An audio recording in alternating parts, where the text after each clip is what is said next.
Now, there is a question. How did Hawa, or Eve, may peace be upon her, come about? It's a very interesting question, and it has a beautiful answer.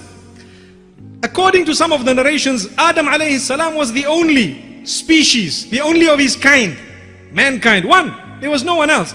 Naturally, he was feeling lonely because the angels, there are so many, there are so many, me, I'm only one. So he used to want company. He used to ask Allah for company, something that would grant him comfort. One day when he got up, he noticed someone looking very similar to him. What do we learn from this? A woman was given to a man as a gift after great prayer. MashaAllah.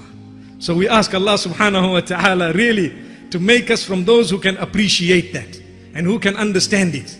Because many people forget this and they don't realize that this woman was actually a gift. But let me quickly also remind the sisters, live your lives in such a way that you are like a gift, not a burden. Ameen. So Allah subhanahu wa ta'ala says that this Adam alayhi salam had Hawa standing right next to him. And the Quran says at the beginning of Surah An-Nisa, Allah makes mention of how He created a woman.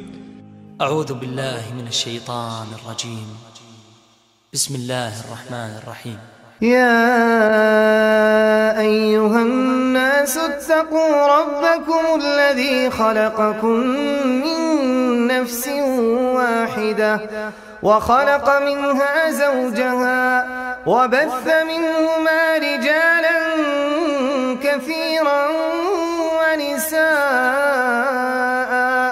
واتقوا الله الذي تساءلون به والأرحام إن الله كان عليكم رقيبا.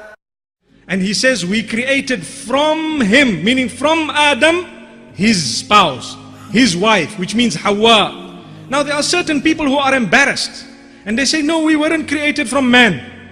Well, why be embarrassed? We were created from dust, from soil. At least you were created from something which was already living. Allahu Akbar. Subhanallah. There is nothing embarrassing. We are there right now. Let's talk of where we are now. This is history. No need to deny a sahih hadith. And no need to deny a verse of the Quran. Clearly, it says this in the opening verses of Surah An-Nisa, that Allah created man and then He created a woman from the man.